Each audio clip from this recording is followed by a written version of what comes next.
नमस्कार प्रिय साथियों, सारथिक इस ऑनलाइन यूट्यूब चैनल पर एक बार फिर से मैं आपका हार्दिक स्वागत करता हूं। राजस्थान का भूगोल का अध्ययन अपन कर रहे थे और उसमें भी पहले टॉपिक अपन ने पढ़ा राजस्थान का सामान्य परिचय और सेकंड टॉपिक चल रहा है अपना जिसका नाम है राजस्थान का भौतिक विभाजन। राजस्थान को भौतिक दृष्टि से अपन ने 4 भागों में विभाजित किया।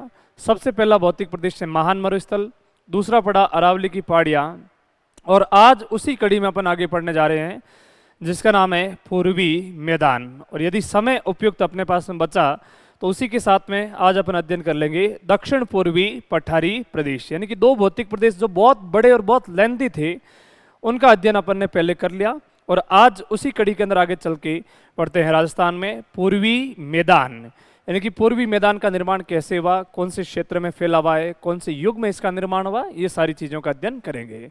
यानी आप भी अपने हेडिंग के रूप में नोट्स अगर साथ ही साथ बना रहे हो तो बना लेना उसमें से राजस्थान में पूर्वी मैदान। राजस्थान में पूर्वी मैदान, राजस्थान में पूर्वी मैदान कि पूर्वी मैदान का निर्माण किस तरीके से हुआ, राजस्थान के कितने क्षेत्रफल पर ये रहता है और राजस्थान की कितनी पॉपुलेशन इसमें निवास करती है, इन सारी चीज़ों पर एक एक अपन आगे बढ़ते हुए चर्चा करेंगे। राजस्थान के अंदर पूर्वी मैदान अरावली के जस्ट पूर्व दिशा में फैला हुआ है। ये यहाँ से यानी कि यहाँ एक लंबी पर्वतमाला फैली हुई, इस पर्वतमाला के बीच में से पतली हो जाती है और यहाँ फिर से चौड़ी हो जाती है। इस पर्वतमाला का नाम कौन सा है?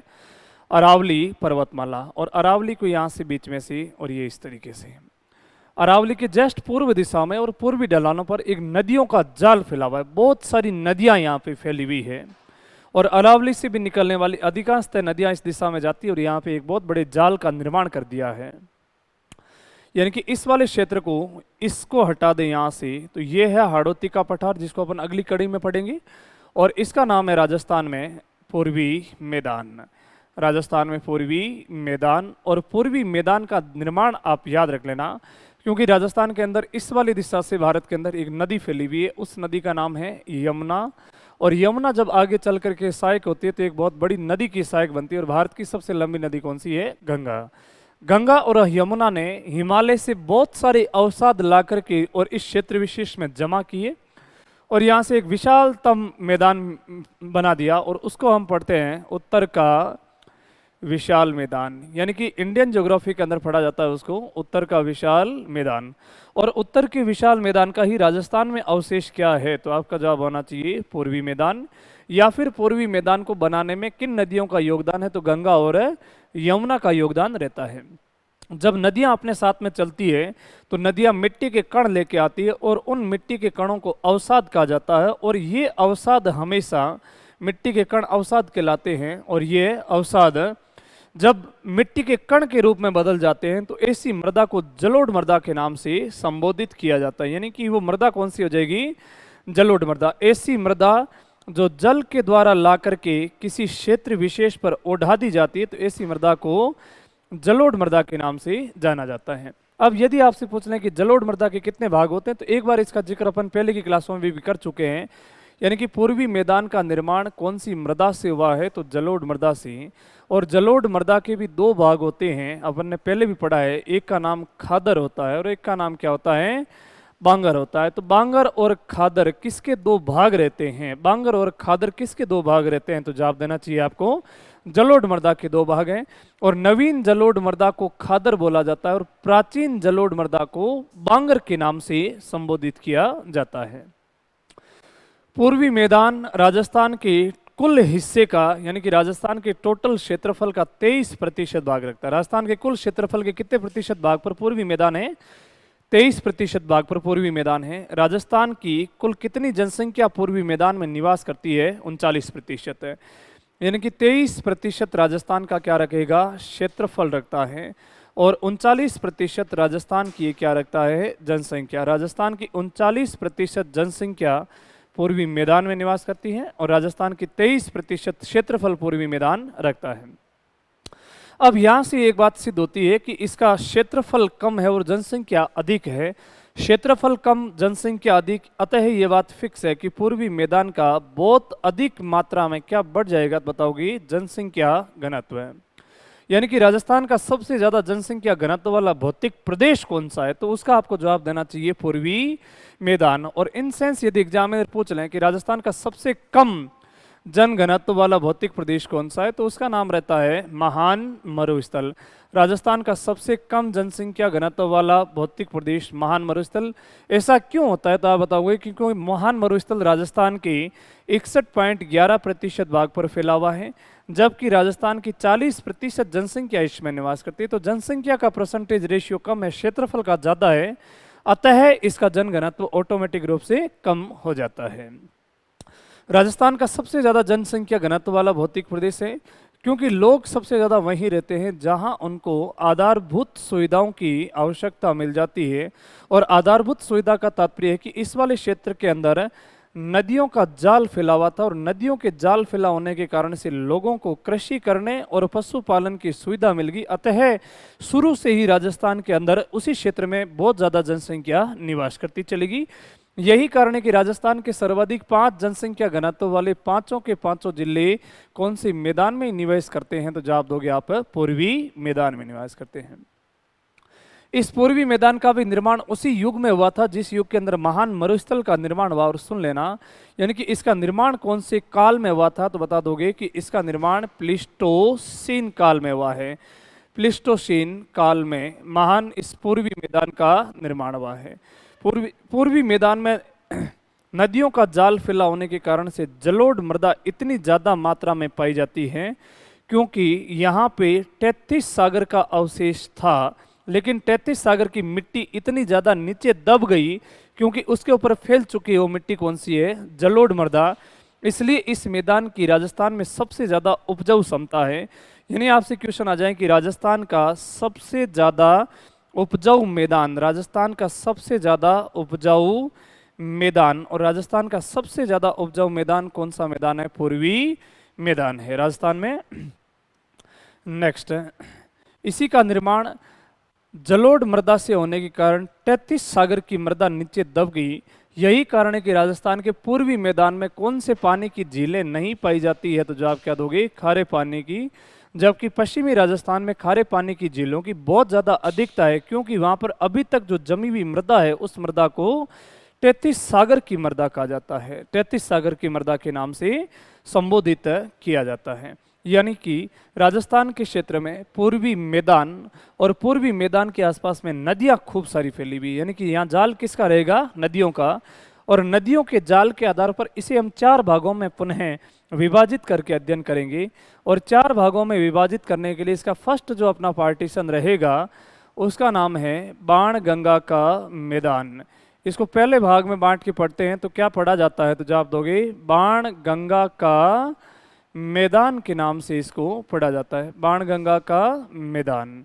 सेकंड जो इसका पार्टीशन है वो यहाँ से खमनोर की पहाड़ियाँ कुंभलगढ़ राजसमंद से निकलती है, चित्तौड़ में आने के बाद में भीलवाड़ा, भीलवाड़ा के बाद में अजमेर, अजमेर के बाद में टोंक, और टोंक के बाद में सवाई माधोपुर। यानी कि इस मैदान को अपन किसके नाम से अध्ययन करेंगे, जवाब दोगे बनास का मैदान, बनास नदी का मैदान, बनास का मैदान। बनास के मैदान के बाद में तीसरा जो अपना हेडिंग रहेगा, यहाँ से अमरेरू की पहाड़ियाँ, कौन सी पहाड़ियाँ हैं, अमरोरू की पहाड़ियाँ, मेहद झील, धार एमपी से निकल करके एक नदी राजस्थान में प्रवेश करती है, और राजस्थान में बांसवाड़ा और डूंगरपुर के अंदर बहते हुए और इन दोनों के बीच में प्राकृतिक सीमा बनाते हुए चलती है। यानी कि तीसरा जो हेडिंग रहेगा अपना उसका नाम होगा मध्य माही का मैदान, मध्य माही का मैदान, मध्य माही का मैदान। और चौथा जो अपन पढ़ेंगे उस नदी का नाम है जो सर्पिलाकार में चलती है पूर्णतः, और सर्पिलाकार में चलते हुए आगे बढ़ती है। इसकी फोर्थ पार्टीशन रहेगी अपनी चंबल का मैदान, चंबल का मैदान। यानी आपसे क्वेश्चन पूछ लें कि पूर्वी मैदान को कितनी उपभागों में विभाजित किया गया, तो पूर्वी मैदान को 4 उपभागों में विभाजित किया गया है। कौन कौन सा, तो फर्स्ट बाणगंगा का मैदान, बाणगंगा के मैदान के बाद में बनास का मैदान, बनास के मैदान में के बाद में मध्य माही का मैदान, और मध्य माही के मैदान के बाद में चंबल का मैदान। भले ही मध्य माही का मैदान राजस्थान के दक्षिण में स्थित हो, लेकिन इसकी उपजाऊ क्षमता और इसकी मृदा और इसकी फर्टिलिटी के कारण इसको पूर्वी मैदान के अंदर हिस्सा मान करके उसका अध्ययन किया जाता है। नेक्स्ट है, एक एक करके अपन सिस्टमेटिक अध्ययन करेंगे। सबसे पहले बाणगंगा का मैदान। सबसे पहले आप अपनी कॉपी में भी हेडिंग बना सकते हो, बाणगंगा का मैदान। सुन लेना आप लोग आराम से। एक नदी है, उस नदी का नाम बाणगंगा है। पहले यह नदी सीधे यमुना में मिला करती थी, अब यह नदी बीच रास्ते में सूख जाती है। जब बीच रास्ते में सूख जाते, विलुप्त हो जाती है, तब जाके इसको रुंडित सरिता भी कहा जाता है। लेकिन अभी अपन नदियों वाला चैप्टर नहीं पढ़ रहे हैं, नदियों वाला चैप्टर जलवायु पढ़ेंगे और जलवायु के बाद नदियां पढ़ेंगे, तब उसका सिस्टमेटिक अध्ययन करेंगे। लेकिन एक बार अपन पढ़ रहे हैं राजस्थान में पूर्वी मैदान, और जब पूर्वी मैदान का अध्ययन कर रहे हैं तब यहाँ से एक बाणगंगा का मैदान इसका पहला पार्टीशन है। यानी कि बाणगंगा नदी का उद्गम कहाँ से होता है, तो आपका जवाब होना चाहिए बाणगंगा नदी का उद्गम बैराठ की पहाड़ियाँ और जयपुर से होता है। जयपुर के बाद में ये नदी बहती है दौसा, और दौसा के बाद में ये नदी अपना जल रखती है भरतपुर में। भरतपुर में जयपुर, दौसा और भरतपुर में बहती है। यानी कि बाणगंगा का मैदान, बाणगंगा का मैदान किन किन जिलों में स्थित है तो बता दोगे? जयपुर, दौसा और भरतपुर में स्थित है। इसी के साथ में यहाँ से एक और नदी निकलती है, उस करौली से निकलती है, करौली से निकलती है और भरतपुर में बहती हुई आगे बढ़ती है। उस नदी का नाम है गंभीर नदी। तो कभी कभार ये पूरा इस तरीके से नाम बन जाता है कि बाणगंगा गंभीर नदी का मैदान, बाणगंगा, बाणगंगा गंभीर नदी का मैदान, बाणगंगा और गंभीर नदी का मैदान, मैदान के नाम से। और उसके अंदर एक और जिला फिर साथ में जुड़ जाता है, उस जिले का नाम कौन सा है? करौली है। तो बाणगंगा गंभीर नदी का मैदान 4 जिलों में स्थित है। सुन लेना कौन कौन से? जयपुर जिला, दौसा, भरतपुर और करौली में बाणगंगा का मैदान स्थित है। इसके आसपास में भी कौन सी मृदा की अधिकता पाई जाती है, तो उस मृदा का नाम लोगे जलोढ़ मृदा। और अभी अभी अपन ने पढ़ा कि जलोढ़ मृदा दुनिया में बहुत ज़्यादा उपजाऊ क्षमता रखती है। यही कारण है कि राजस्थान में खाद्यान्न का कटोरा, राजस्थान में खाद्यान्न का कटोरा कौन सा भौतिक प्रदेश कहलाता है, तो उसका नाम पूर्वी मैदान है। ध्यान रखना, राजस्थान में अन्न का कटोरा गंगानगर कहलाता है, जबकि राजस्थान में खाद्यान्न का कटोरा नाम से भौतिक प्रदेश प्रसिद्ध है, उस प्रदेश का नाम है पूर्वी मैदान है। बाणगंगा के आसपास की जलोढ़ मृदा 2 चीजें उगाने के लिए बहुत फेमस है, कि यानी कि यहाँ सर्वाधिक मात्रा में किसका प्रोडक्शन होता है? सरसों। और एक चीज बता दोगे जिसका नाम है जौ। सरसों और जौ के उगाने के लिए कौन सा मैदान बहुत ज्यादा प्रसिद्ध रहता है, तो जवाब दोगे बाणगंगा का मैदान प्रसिद्ध रहता है। उसके बाद में अगली जो अपनी हेडिंग की कड़ी है वो आप हेडिंग के रूप में बना लेना, बनास का मैदान। बनास का मैदान, बनास नदी राजसमंद से निकलती है खमनोर की पहाड़ियों से, चित्तौड़ में बहने के बाद में भीलवाड़ा, भीलवाड़ा के बाद में अजमेर, अजमेर के बाद में टोंक, टोंक के बाद में सवाई माधोपुर। सवाई माधोपुर में जब तक इधर से चित्तौड़, चित्तौड़ के बाद में कोटा, कोटा के बाद में जैसे बूंदी, बूंदी के बाद में यहाँ से सवाई माधोपुर में बहते हुए, और सवाई माधोपुर का एक जगह है, उस जगह का नाम है रामेश्वर। और रामेश्वर आप ब्रैकेट में शॉर्ट में SM लिख के समझ जाओगे कि सवाई माधोपुर में। और इस नदी का नाम है, थोड़ी देर बाद में अपन जाके पढ़ेंगे भी सही, वो नदी कौन सी है? चंबल नदी।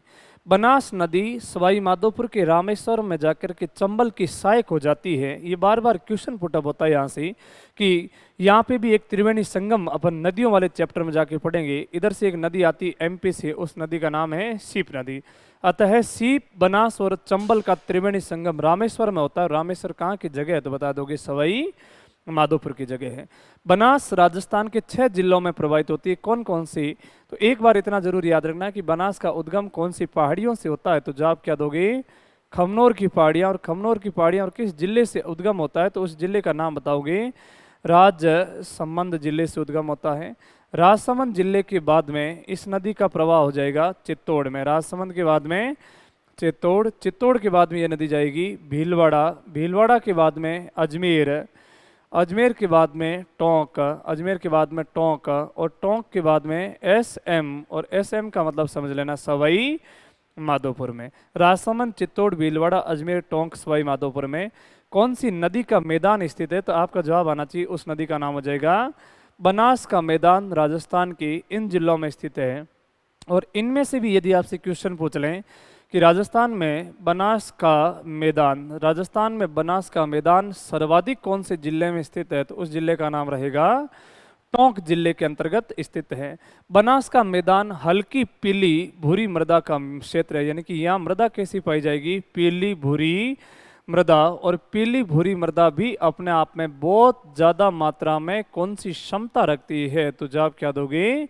उपजाऊ क्षमता रखती है। पीली भूरी मृदा बहुत अधिक मात्रा में उपजाऊ क्षमता रखती है। नेक्स्ट, इसी के आगे चल करके जब आगे जाती है तो जब करौली के आसपास में आ जाती है तो टोंक की एक तहसील आती है जिसका नाम है मालपुरा, और उधर आगे क्षेत्र जाता है तब जाके आता है करौली।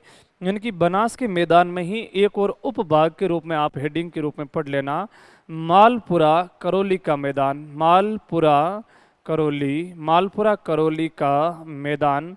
और मालपुरा करौली का मैदान किस मैदान का ही उपभाग है? तो जवाब आना चाहिए आपको बनास के मैदान का ही उपभाग है। नेक्स्ट, बनास के मैदान के आसपास में राजस्थान में सबसे ज़्यादा किसका भाग मिलता है? तो बताओगे वनस्पतियाँ।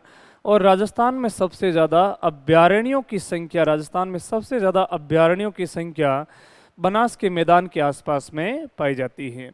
और इसी बनास के मैदान की निचली ओर यहाँ से एक मैदान फैला हुआ है जिसको अपन पढ़ेंगे, जिसका नाम है मध्य माही का मैदान।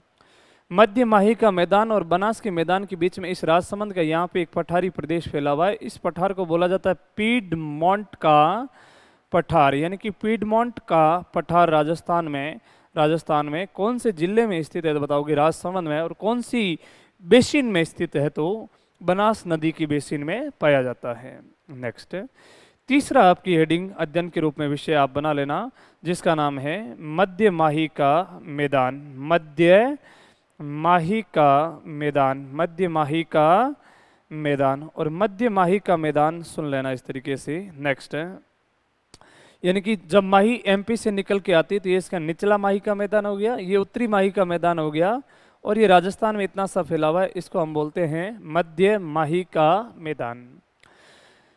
मध्य माही के मैदान के आसपास में किस प्रकार की मृदा पाई जाती है? तो सुन लेना, इस मध्य माही के मैदान के आसपास में मिश्रित लाल काली मृदा का क्षेत्र पाया जाता है, मिश्रित लाल काली मृदा का क्षेत्र। यानी कि दक्षिणी राजस्थान में मिट्टियों वाला चैप्टर भी आपके साथ ही साथ में कवर हो रहा है जिसका नाम कौन सा है? मिश्रित लाल काली मृदा कौन सी नदी के आसपास में पाई जाती है? तो उस नदी का नाम क्या बताओगे? माही। और ये नदी भी अपने आप में ये मृदा भी अपने आप में बहुत ज़्यादा उपजाऊ क्षमता रखती है, और इसके उपजाऊ क्षमता रखने के कारण ही इस दक्षिणी राजस्थान के अंदर किस किस की कृषि होती है? तो बता दोगे चावल, चावल के बाद में एक ऐसी कृषि बताओगे मक्का, और मक्का के बाद में अफीम। चावल, मक्का और अफीम की कृषि सबसे ज़्यादा होती है। और इसी माही नदी के आसपास में मक्के की दो किस्में भी विकसित की गई है जिसको आप बोलते हो माही कंचन, एक धवल है जिसका नाम क्या है? माही कंचन और माही धवल।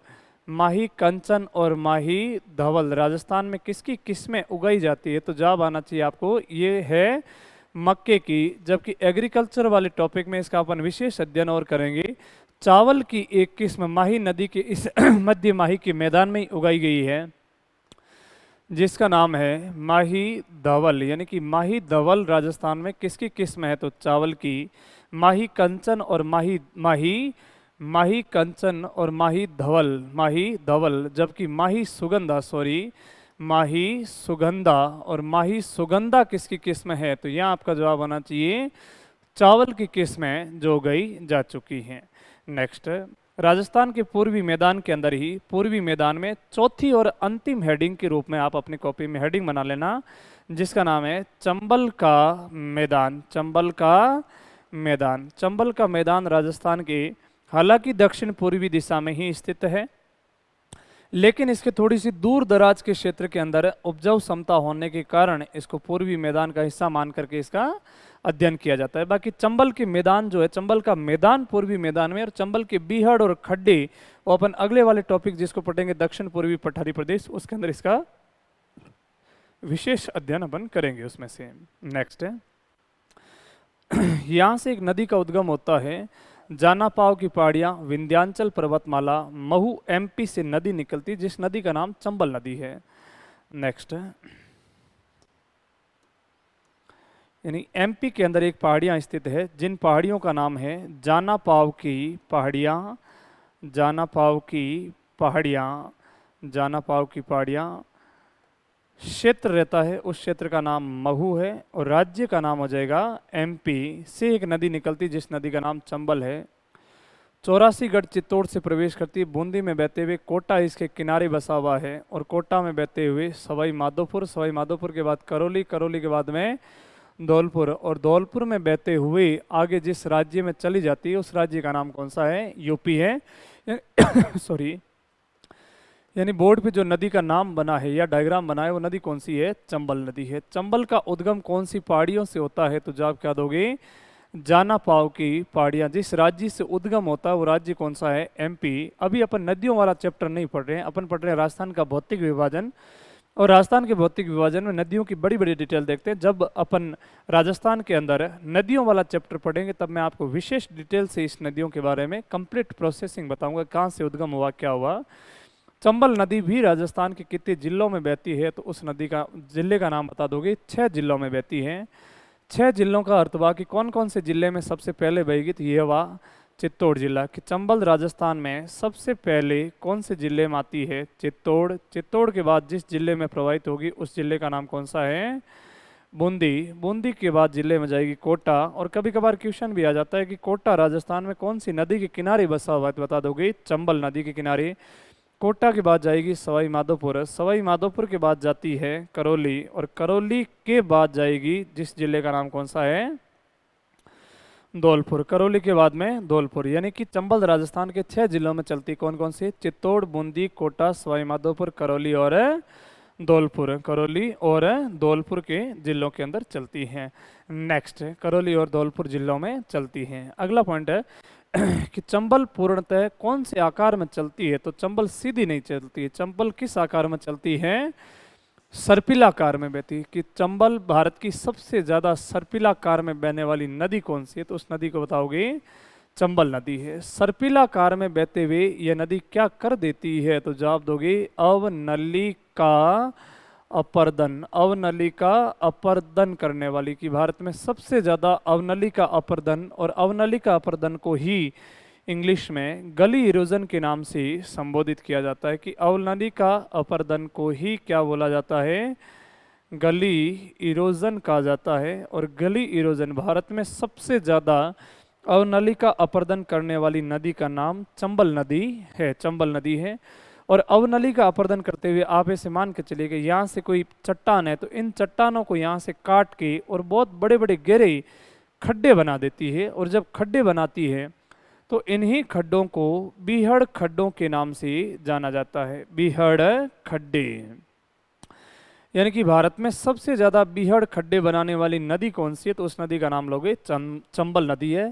पहले भी अपन ने पढ़ा कि बीड़ क्या होता है, तो आपको ध्यान है कि शेखावटी क्षेत्र में पाई जाने वाली घास भूमियों को बीड़ कहा जाता है। और बीहड़ क्या है? तो चंबल नदी के आसपास के क्षेत्र में बने खड्डों को बीहड़ के नाम से संबोधित किया जाता है। और यही बीहड़ जब उबड़ खाबड़ बनते हैं तब उबड़ खाबड़ को शुद्ध भूगोल की भाषा में उत्खात भूमियाँ कहा जाता है। यानी कौन सी भूमियाँ बनती है? उत्खात भूमियाँ। और इनको किस नाम से इंग्लिश में संबोधित किया जाएगा? तो जवाब दोगे badland. Badland topography. Badland topography. Badland topography के नाम से संबोधित किया जाता है। यानी कि भारत में सबसे ज़्यादा बेडलैंड या उत्खात भूमियाँ बनाने वाली नदी कौन सी है? तो उस नदी का नाम लोगे चंबल। चंबल भारत में सबसे ज़्यादा बीहड़ खड्डे बनाती है। और बीहड़ खड्डे बना करके इसने एमपी में एक क्षेत्र का तहस नहस कर दिया है। वो क्षेत्र कौन सा है? मालवा। और इसने राजस्थान में आके एक क्षेत्र का तहस नहस कर दिया है। उस क्षेत्र को हम बोलते हैं हाड़ौती क्षेत्र। यानी कि हाड़ौती क्षेत्र को जगह जगह से अपरदित करने वाली नदी कौन सी है? चंबल। और मालवा के क्षेत्र को भी जगह जगह से अपरदित करने वाली नदी भी कौन सी है? चंबल है। यदि आपसे एग्जामिनर क्वेश्चन पूछ लें कि राजस्थान में सबसे ज्यादा बीहड़ खड्डे कौन से जिले में पाए जाते हैं, तो उस जिले का नाम लोगे सवाई माधोपुर में। और इन बीहड़ खड्डों के बनने के कारण यहाँ के चंबल के जस्ट आसपास की भूमि है वो बहुत ज़्यादा अनउपजाऊ, या जस्ट आसपास की भूमि अनउपजाऊ हो चुकी है। और जब ऐसी अनउपजाऊ हुई भूमि को डांग कहा जाता है। और भारत में राजस्थान में सबसे ज़्यादा डांग भूमि कौन से जिले में है? तो उस जिले का नाम लोगे धौलपुर में। जबकि राजस्थान में एक ऐसा जिला है जिसको डांग की रानी कहा जाता है। तो राजस्थान में कौन सा जिला डांग की रानी कहलाता है? तो डांग की रानी के नाम से संबोधित किए जाने वाले जिले का नाम करौली है। डांग की रानी करौली कहलाता है। सर्वाधिक डांग भूमि धौलपुर में है। और डांग क्या है? तो एक होरी अनउपजाऊ हो रही मिट्टी को ही क्या बोलते हैं? डांग भूमि कहा जाता है, डांग भूमि कहते हैं। और राजस्थान के अंदर हाड़ौती क्षेत्र में सबसे ज्यादा बीहड़, खड्डे और उत्खात भूमियां पाई जाती हैं। लेकिन इस चंबल से थोड़ी सी दूर यहाँ से आसपास की मिट्टी अनउपजाऊ हो चुकी है, उपजाऊ हो चुकी है। और उपजाऊ होने के कारण ही इस चंबल के मैदान को हमने किसके अंदर पढ़ा है? तो बताओगे पूर्वी मैदान के अंदर, इसके अंदर अध्ययन किया है। यानी कि पूर्वी मैदान को हमने 4 भागों में बांटा। सबसे पहले बाणगंगा का मैदान, उसके बाद में बनास का मैदान, उसके बाद में चंबल का मैदान और मध्यमाही का मैदान। इसी के साथ राजस्थान के भौतिक विभाजन का तीसरा पार्ट्स पूरा होता है, जिसका नाम है पूर्वी मैदान। बहुत बहुत धन्यवाद आपका।